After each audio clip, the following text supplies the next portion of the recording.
Hello,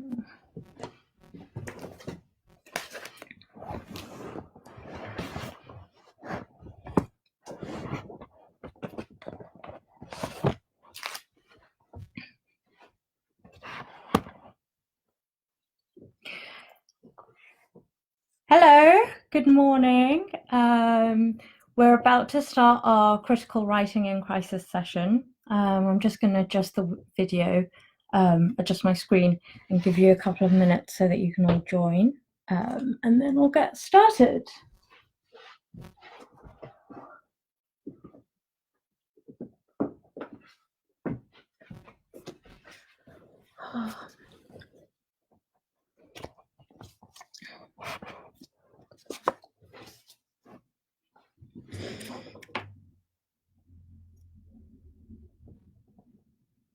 Hi.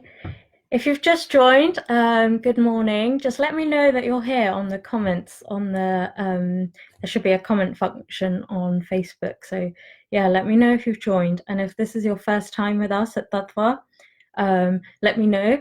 If you've seen any of our broadcasts before, also let me know so we know who we all are. Hi, Neil. Hi, Dipti. I swear I've seen you before, Dipti.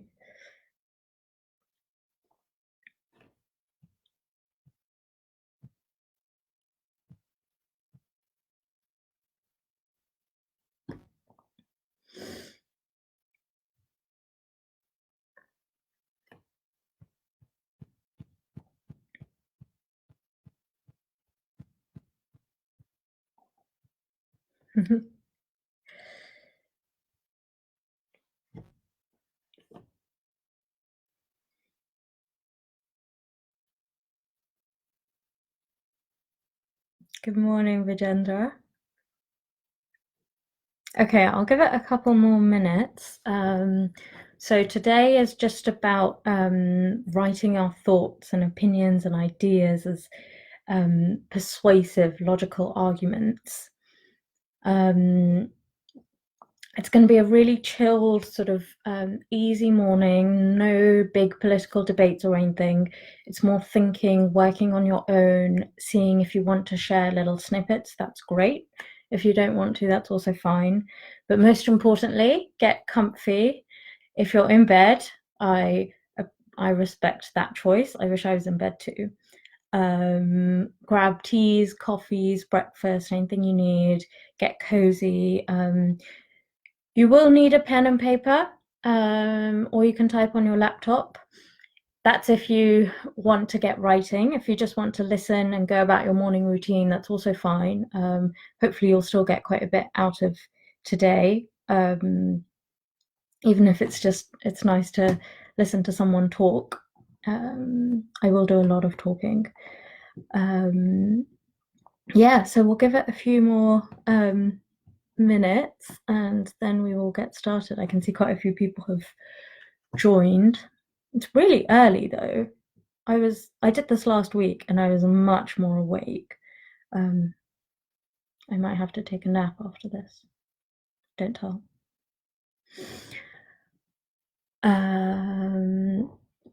So while we're waiting for people to join, a bit about Tattva. If you like our Facebook page, you might already know some of the things we do. If you are in the network, which I think a few of you are, then hopefully you know a little bit about what we do, which is why you're a member. So we are a writers network. We're only a few years old, but we've already started taking big, fat steps. We're a bunch of people who do all sorts of day jobs. I mean, I'm a journalist, but we've got doctors and researchers and dentists and a lot of people in finance, consultants. But in our spare time, we like to write. And we're really trying to build a community and sort of extend the number of people who are writing in their day-to-day lives and the people and the kinds of things that we write about. So we're trying to like draw attention to new issues. explore new ideas, do a lot of philosophy, politics, personal essays, all sorts of things. And we've done quite a few projects. We've got a few publications out, and a lot of them, for example, we're working on a Beyond the Bindi project, which is all about Indian women's personal, authentic experiences. So that's a lot of personal essays and discussing the wider issues around Indian women in the UK, and but from a really sort of personal perspective, which we don't normally see in mainstream media. We've got lots of other stuff going on. People have written about politics, the environment. I am really interested in healthcare. Someone's written a lot about yoga. So there's just a big diversity of experiences and ideas and stuff we write about, and we're always hoping to grow. So please join us. Please like our video. Definitely watch our broadcasts. We've got quite a few broadcasts. One on working on the front line as doctors during the lockdown, one on teaching, so homeschooling and teachers' experiences during the lockdown. So those are just nice, relaxed discussions, sharing people's experiences and ideas. So yeah, check those out. Today, obviously, is more about critical writing. So that's writing logical, persuasive arguments. So that's going to be a bit more structured. It's a bit more of a guided writing session. So grab your pens and notepads, and we will get started.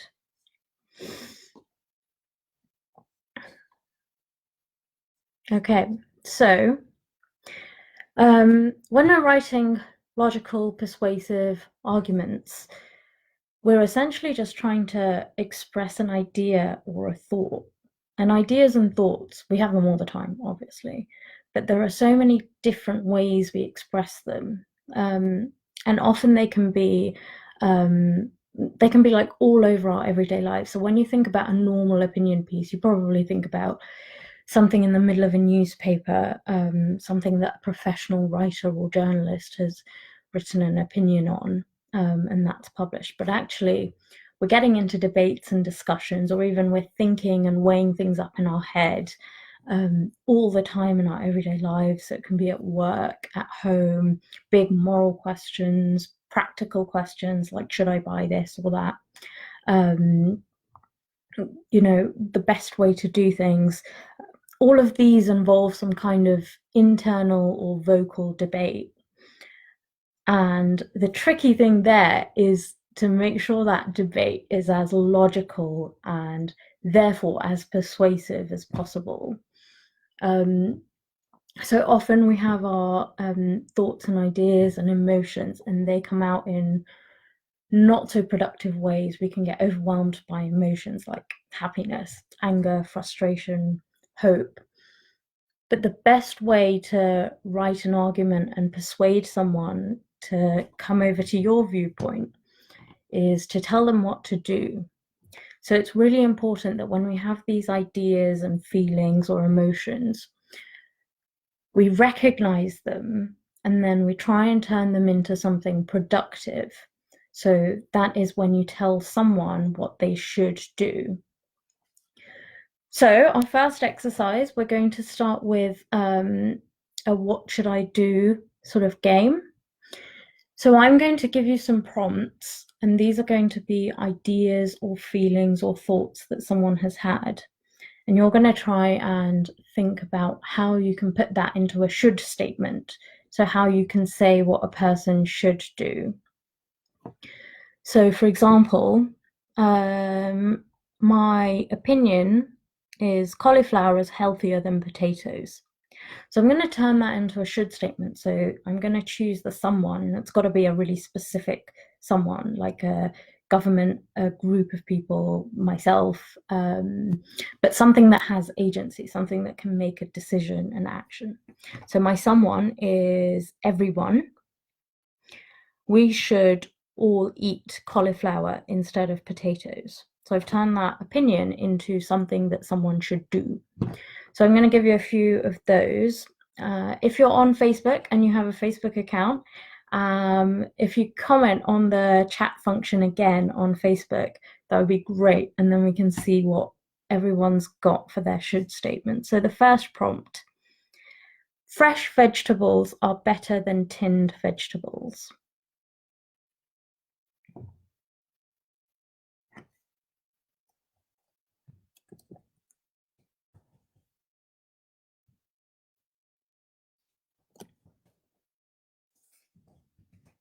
So I'll give you a minute to write down what you think the should statement should be.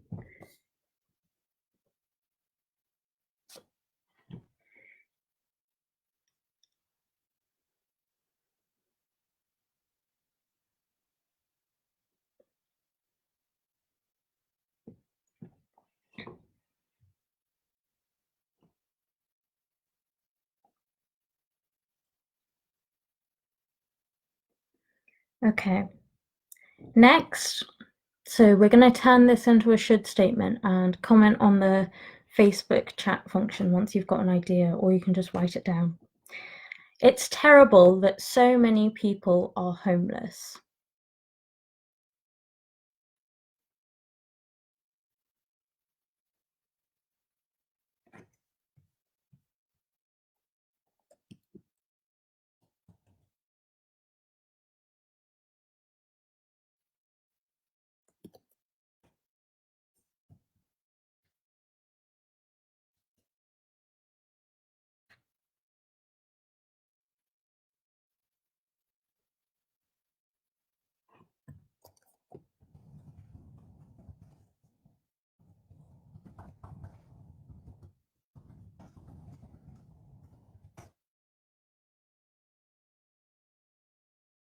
Okay, next one. Exercise is important for everyone.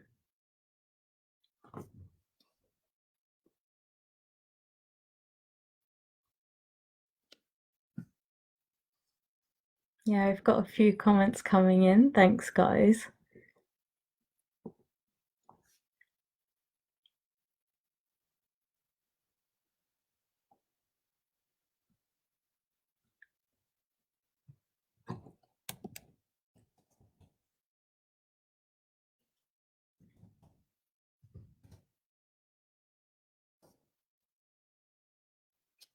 Okay, number 4.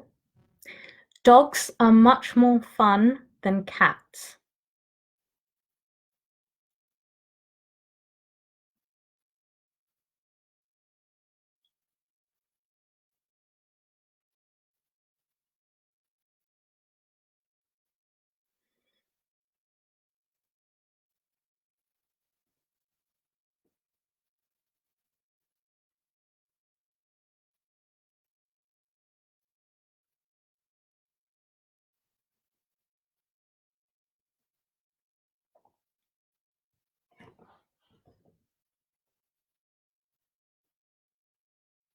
Okay, cool. Next, war is always wrong.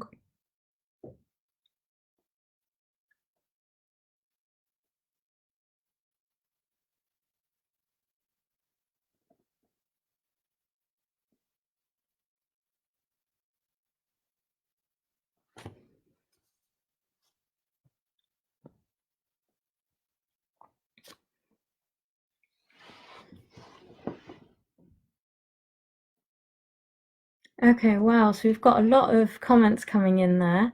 Thanks, guys. That's amazing. So, one of the things I can see is that there are lots of different should statements that you've come up with, which is great. So, for example, for the exercise one person said, we should do more exercise as it is important for everyone. So the we there, the someone is everyone.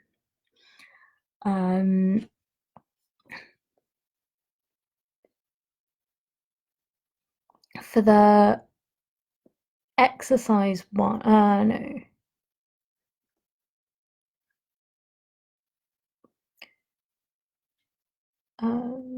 So for dogs over cats, Dogs are more fun than cats. We've got people should choose dogs instead of cats as pets.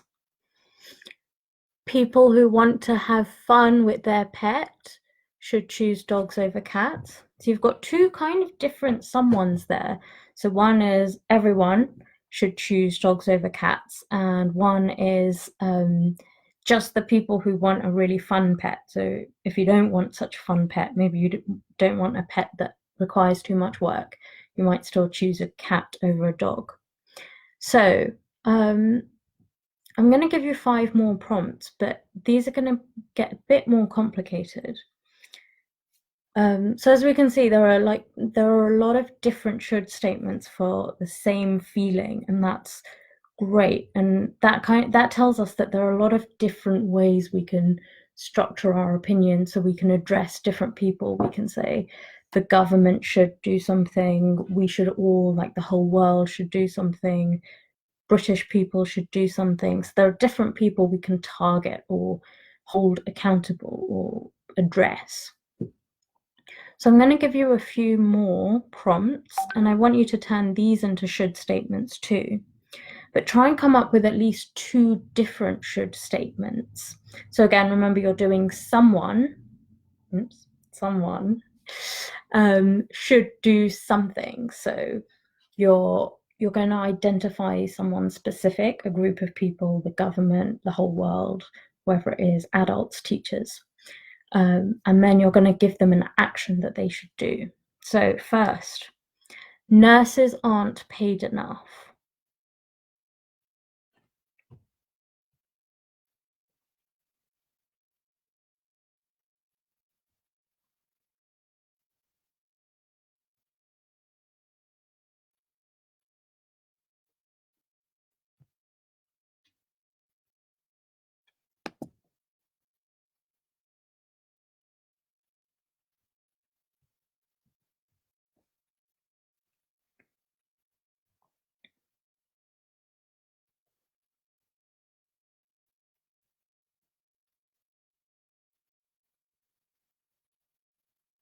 Okay, great. So we're getting a few comments in there for nurses.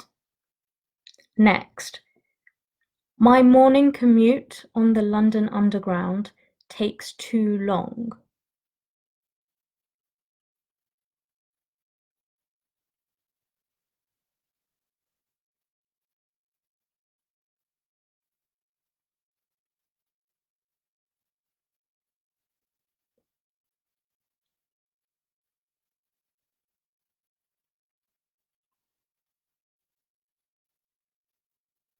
So again, yeah, you're going to turn that into a should statement. I'm getting a few coming in, which is great.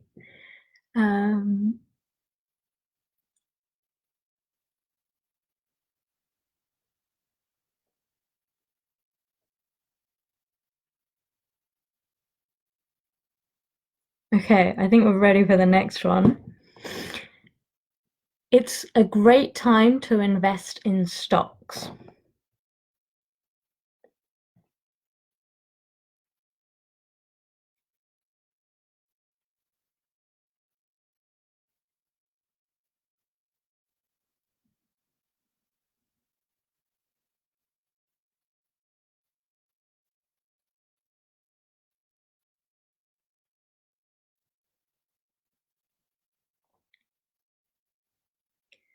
So there, your someone could be people, could be bankers, people who want steady income, people who want cash right now, maybe. So yeah, think about the people who should be doing the action that you've chosen.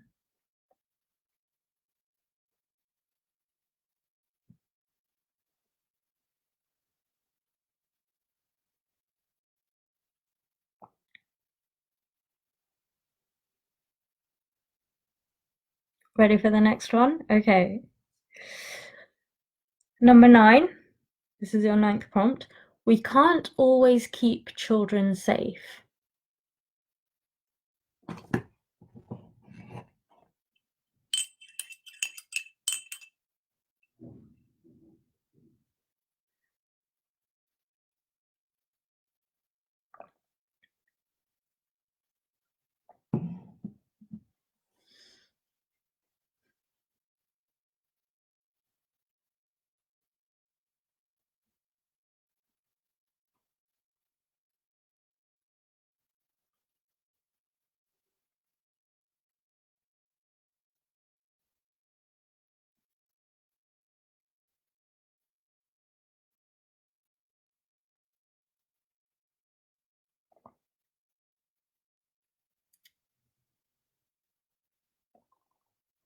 Okay, and last one, alternative fuels are too expensive.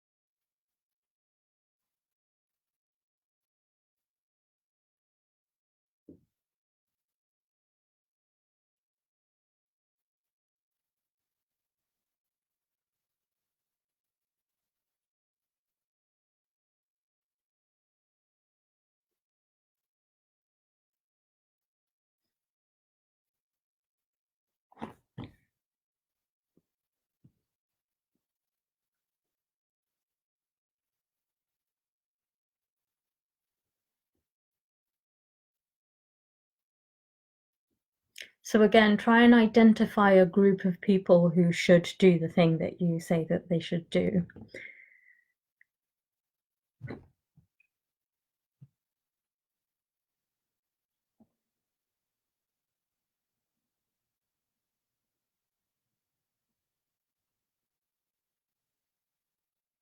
Wow, Neil Mystery's got some expert info on ISIS.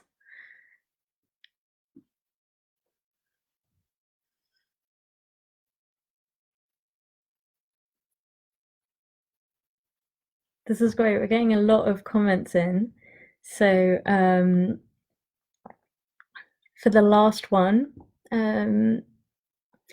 alternative fuels are too expensive. So we've got someone says the government should subsidize alternative fuels to bring down energy costs to consumers. So that's the government is the someone, and what they're doing is they're subsidizing alternative fuels. Someone else has said fuel companies should work together to bring costs down. So that someone is not the government, it's fuel companies. So we've got two different someones there. So that's great. We've got a few more like that coming in. Okay, so the idea behind that was to show you guys that there are so many different ways we can express our opinions and ideas and really get into the habit of turning our opinions and ideas and feelings into something productive that someone can do. And that's really important for critical writing because essentially, the problem is what's the point of writing that? So you need to have like a clear message in mind, a clear sort of action point that people can take on, and that will help make the change that you want to make in the world. So let's now focus on the changes that we want to make in the world. So that's why we write opinion pieces in really big ways, like big moral questions, big global questions about fuel, and really small ways, like just in our household, whether you put the bins out on Thursday night or Wednesday night or whatever it is. In really big ways and small ways, when we're getting into debates and discussions, what we really want is to instigate some change, start a change that will make the world a slightly better place. That can be our world, it can be the whole world. So I want you to choose one of those should statements that you've got written down that you really care about, that you really actually believe in. If none of those speak to you, you can come up with another opinion. But again, make sure you use that should statement structure. So you identify a person or a group of people or an institution, the government, a company, and you tell them what action they should do. So put that opinion into that should statement structure.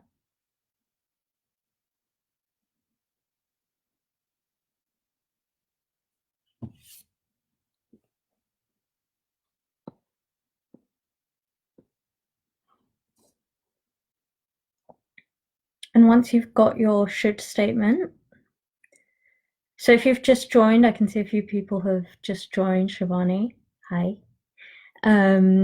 Just what we're doing is we've just created some should statements, So the prompts are in the comments section to come up with a should statement and choose the one that you feel most passionate about.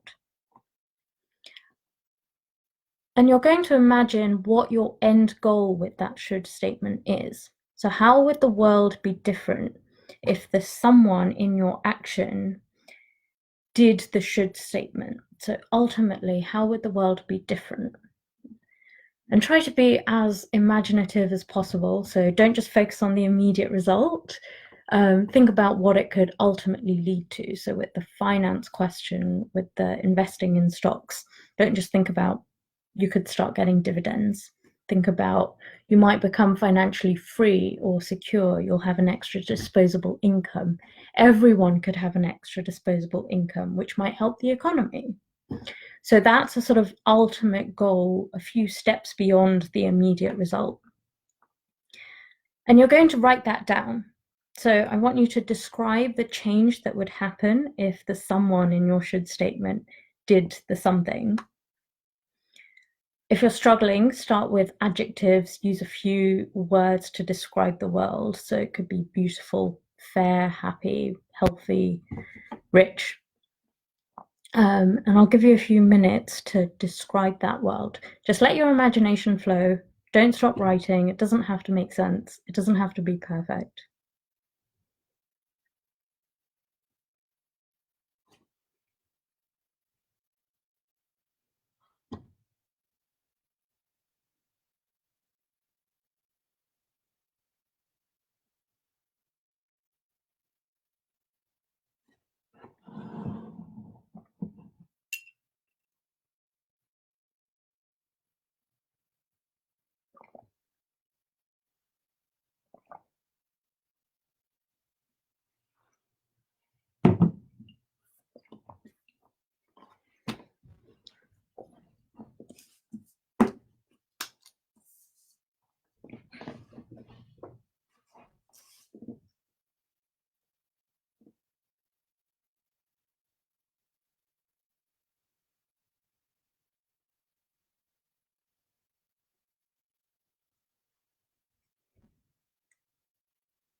Okay, so hopefully you've got some stuff down about your ideal world.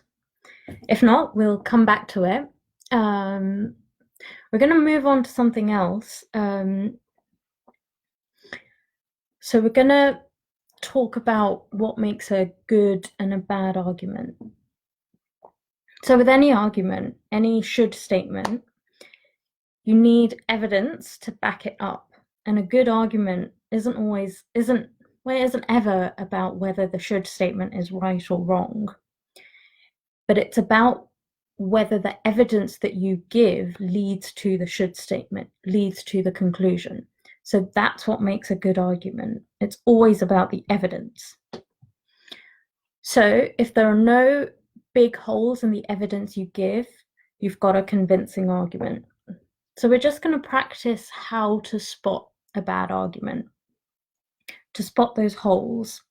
And to spot a bad argument and not focus on your own opinion or feeling, the best way to do this is to ask questions.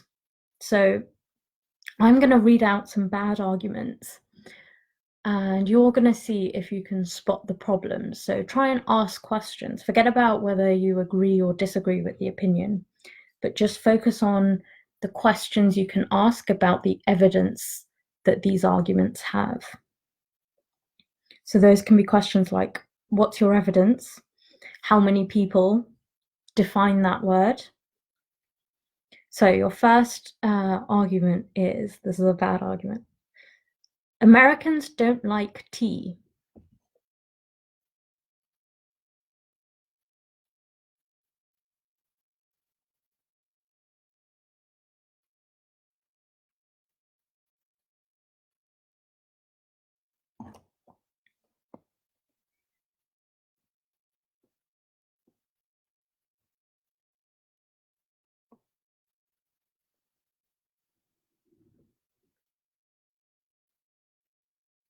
So again, we're getting some questions coming through there, like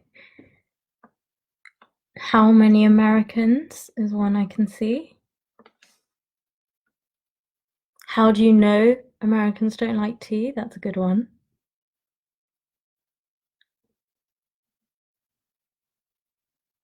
Okay, I'm going to move on to the second bad argument.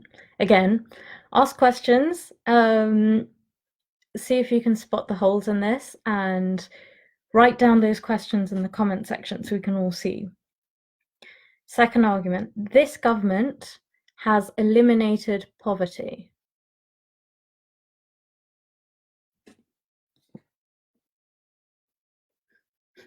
Which teas?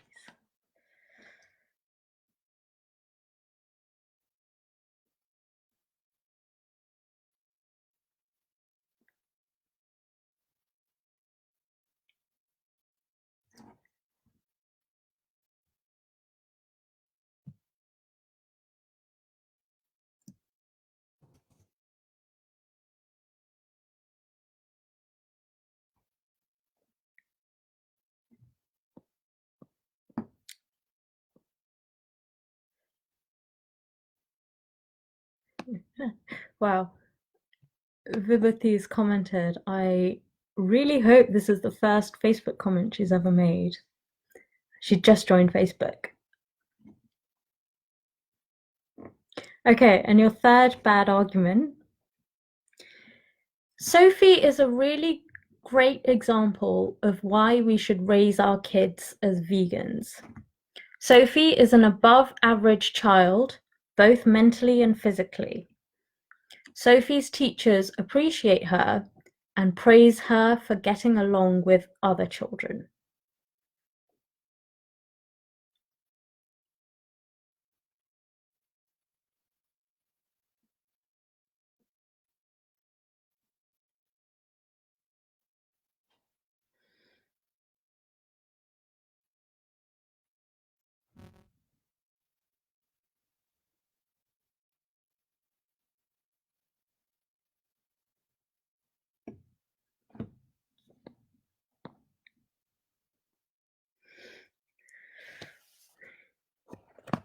Yeah, so loads of comments coming in again.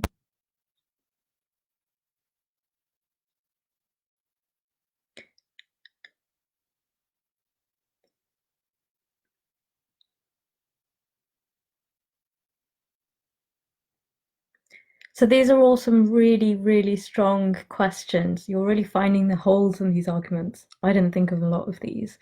So at the poverty one, we've got a lot around define poverty, define eliminated. So definitions is the big problem here. With the veganism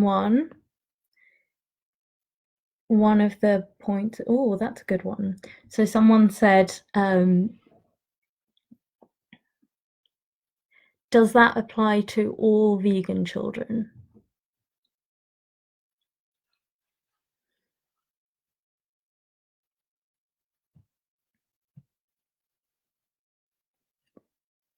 And someone else has said, how does being vegan correlate to being a good student and getting along with people? So that person's found a problem between the evidence and how it links to the conclusion, which is really good. Okay, so we're getting really good at spotting bad arguments like these. So I want to go into a bit more depth about why these are bad arguments. So essentially what we're talking about here are logical fallacies. So that's a very academic term, and there are university courses on critical thinking and stuff. There's a whole bunch of logical fallacies. I studied philosophy at uni, and they sort of became our bread and butter. So they're different problems that we see cropping up again and again in lots of different arguments. So they're kind of like a toolbox. They're like really straightforward ways of just pinpointing exactly what's wrong with an argument. So for this bit, you can put your pen down if you want, and just listen and think. So this is essentially a thinking exercise. So as I said, there are lots of logical fallacies. I think there's like 15, and they all sort of overlap a little bit. This week, I'll introduce you to 3, and then we'll do another 3 next week, and so on. And yeah, so at uni, we had these sort of drilled into us, and there were lots of examples. So you might have heard of the straw man fallacy, ad hominem, ad absurdum, Latin names. They don't really need to be known by their Latin names. It's just making it more complicated. But one thing I noticed was that in theory, these are really major logical flaws in someone's argument. And you normally find examples when you're practicing that are really obvious.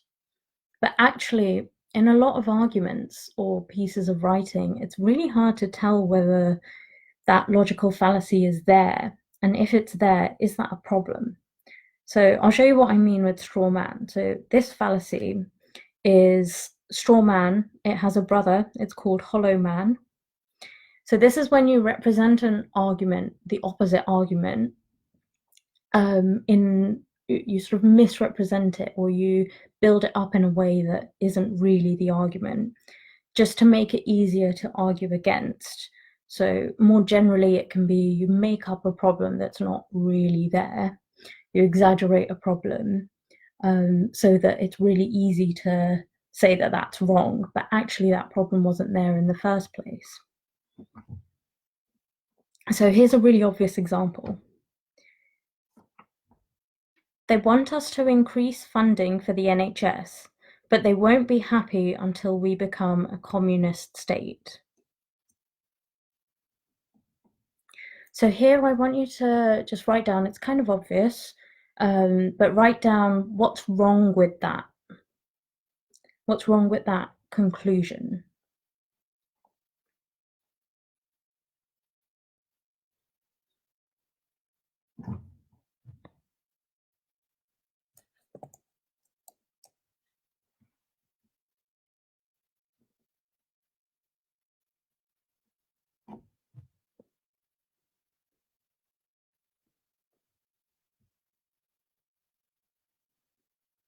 Yeah, so these are good, these comments. So like some of you are pointing out, obviously most people who want more funding for the NHS aren't actually communists. So whoever said that is kind of just using the word communist to make the other person look ridiculous, to make the people who want more funding for the NHS look like they want a really extreme thing, when actually what they're campaigning for is not so bad.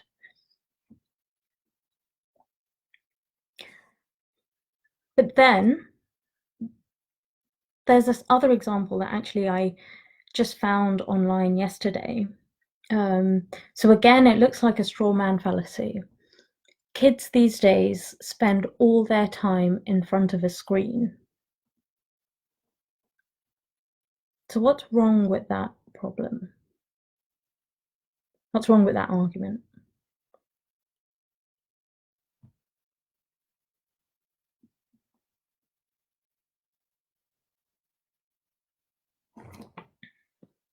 Yeah, so some of you are saying it's not true. Well, it's like physically impossible for a kid to spend all their time staring at a screen, unless there's some sort of a medical marvel, because they have to sleep and stuff. So again, that's like a straw man. It's a fake argument. It's a fake problem. So like a straw man looks like a man. It's like a scarecrow. Looks like a man, but it's not real. But the problem I found with this is when you think about what the author is really trying to say. So I think they're probably just trying to say kids spend too much time staring at a screen. So not all their time, but they might be spending more than is healthy for them. So that could be a problem for their health, for their social life. If they're spending too much time on social media, it could be bad for their social and mental health. So even though it's a bad argument, it doesn't really invalidate what they're trying to say. So I'm going to give you two more logical fallacies, and this time I want you to think. I'll give you an obvious example for each one, and then I'll give you a not so obvious example. And what I want you to think about is that fallacy a problem in that argument? So does it prove that the argument isn't valid or is a bad argument? So your second fallacy is appeal to authority. So this is when you assume something is true just because someone important has said so. So like if the Queen said so, people might take her more seriously than if someone just on the street said the same opinion. So like we all remember as kids when someone says, I'm right because I'm the teacher, or I'm right because I'm your mom or your dad. So that's kind of using authority to prove something right or wrong, when actually it doesn't mean that they'll be right or wrong. So here's an example. Dr. Andy McIntosh, a lecturer at the University of Leeds, is dubious about evolution. So the problem here is that they're using the title of doctor and his position as a lecturer at the University of Leeds to back up or strengthen his argument that evolution isn't real. Now, actually, Dr. Andy McIntosh, I looked him up. This is real. I looked him up. He's an astrophysicist. He's not a biologist or an epidemiologist or someone who studies biology or evolution. So his qualifications, his title of doctor, is pretty irrelevant to his argument. It doesn't give any more weight to it, but it makes it sound more persuasive. So that's a problem. But then there's this other example I found. And this one I'm not sure about, so I really want to know what you think. So think about whether someone is abusing their position or authority to give more weight to their opinion.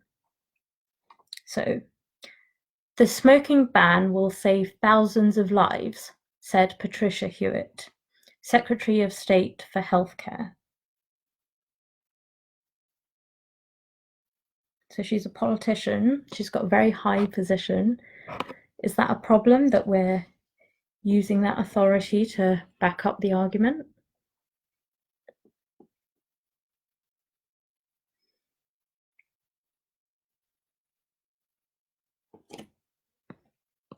Yeah, some really great comments coming in here.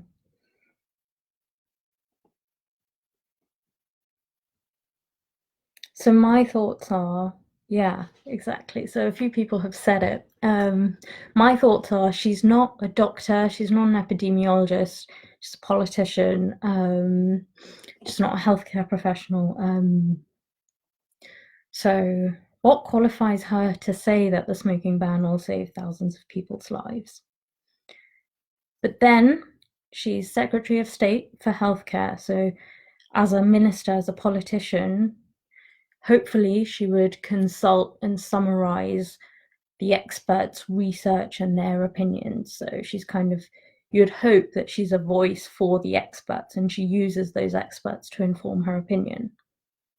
So if that's her job, then maybe her position is relevant to whether the argument is strong or not.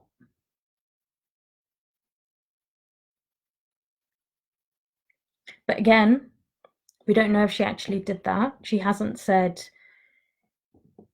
lots of research suggests. She's just said that the smoking ban will save lots of people's lives. So again, I'm really torn on that, and you guys can decide whether or not you think it's a problem. Okay, and our third fallacy is ad hominem.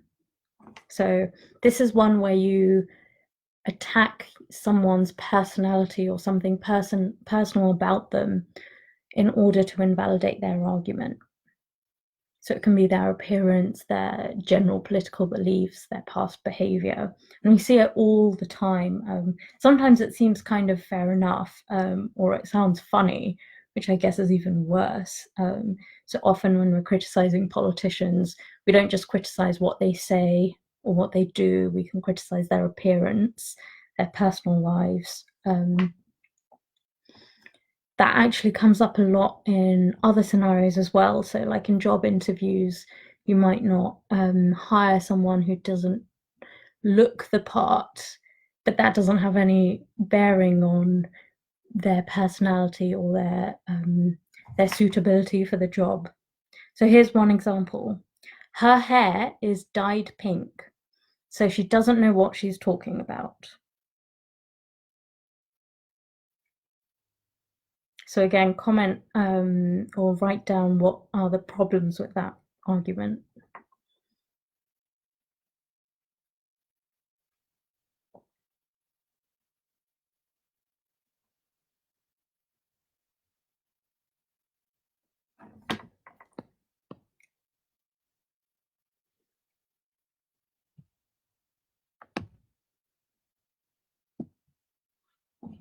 Okay, yeah, some good ones coming in. So that one seems kind of obvious. Again, someone's hair color shouldn't matter, shouldn't affect their fitness or their argument.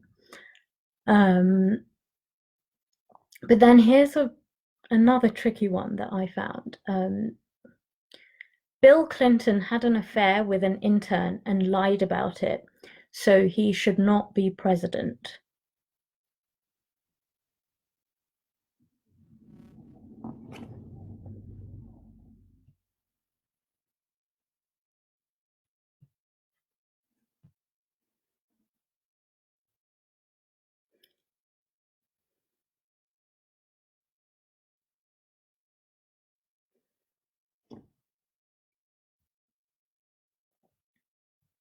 So again, I found this tricky as well, because it's part of his personal life, and you would kind of assume, or you would hope, that it doesn't affect how he runs a country. But then it can show that he's immoral, that he lies, and he has no problem with lying.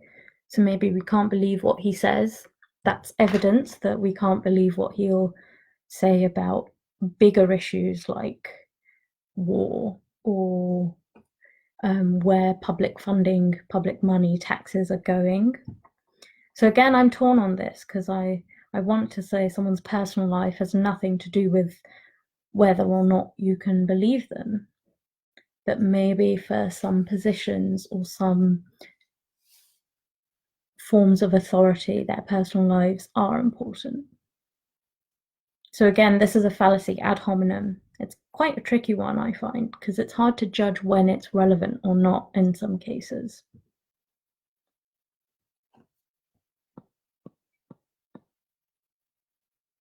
Okay, so lots of comments coming in there, lots of thoughts. That's great. So that was just to get you guys thinking about and get me thinking about the different problems and different arguments, things to avoid, but also that in every case, I guess it's just you kind of have to judge it on a case by case basis, and none of these are really clear cut. So last week, if you were here with us last week, we just pointed out bad arguments, but now we're getting into a bit of depth about how you need to use your head when you're trying to judge whether an argument is bad or not. It's really not always obvious.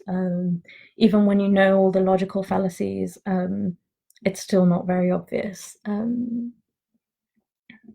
Okay, but hopefully that got you guys thinking a bit more skeptically and critically, which is always a good thing. So when you're faced with evidence or arguments, you can evaluate a bit more whether or not they're relevant, whether or not they're valid, what makes a strong argument. We're about to wrap up. So all of these skills that we've just learned in the second half, we're going to use them now in our piece of writing. You've actually already started your piece of writing. You've done about half. So let's go back to that opinion you chose earlier, that should statement. You're going to take a new page on your notebook or Word document or whatever you're working on. And at the top of that page, you're going to write your should statement. That's your title and your conclusion.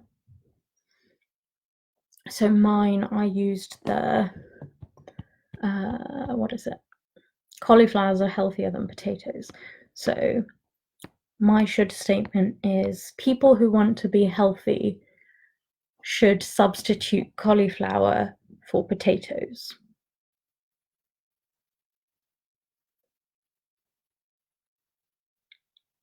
And once you've done that, our first paragraph, we're going to expand on our should statement. So this is where all the stuff we were talking about with definitions comes in. So we've got to be really precise about our definitions.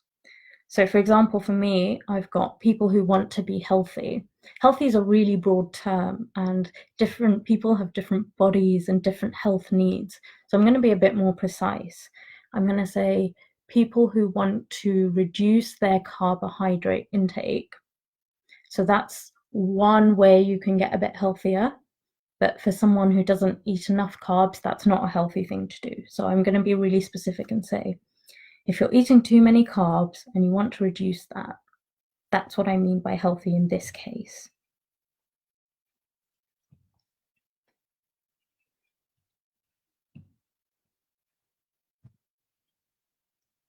So write that down, write down the definitions for the big words in your should statement. You can give some context too. So I might say potatoes are a big part of lots of different meals, and they can be replaced by cauliflower in crisps. Maybe you can have cauliflower chips. I don't know how nice that would taste. Mashed cauliflower instead of mashed potatoes. So again, you're giving examples of how this might happen. I'll give you a couple of minutes to write that down.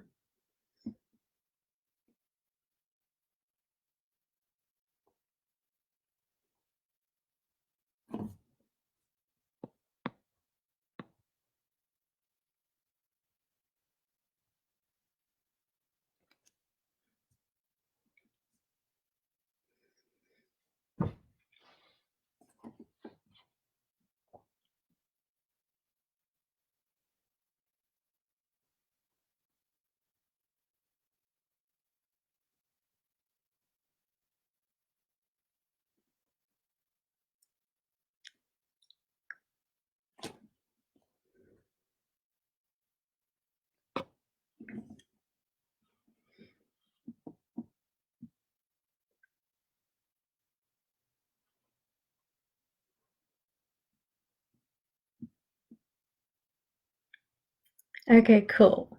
And next,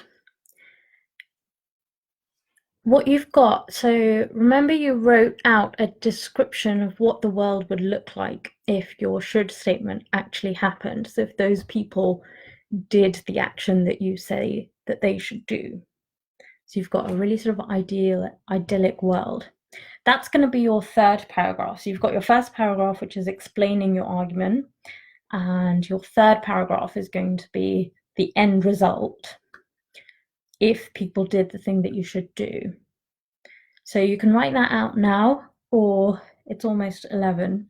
So tidy that up. When you go away on your own, you're going to tidy that up. If you've got adjectives, just put them into full sentences. So you're really describing the ideal world, so people know what they're working towards, what the goal is when they do this action that you say that they should do. And then the biggest part, so this is actually probably the hardest part, but you'll have a bit more time, you can take it away with you. Your second paragraph. So that's going to say why the should statement leads to the better world that you've described. So that involves doing some research. So it can be, you're going to find evidence. That can be anecdotes, statistics, surveys, scientific facts. But again, the most crucial thing is all that stuff we talked about in the second half about avoiding those logical fallacies or trying to figure out whether these logical fallacies or problems in arguments are actually problems or not. So if you're, for me, if my my argument piece right now is on cauliflowers replacing potatoes in people's diets. So I might find some expert opinion, so some doctor or professor of healthcare who is an authority on that, and then I can see if I can justify why that doesn't make it an appeal to authority. That's not a logical fallacy. So again, it's tricky, but think about it. If you've got some statistics, again, you can look for statistics and find out and try and think about whether they're relevant or not, whether they support your argument.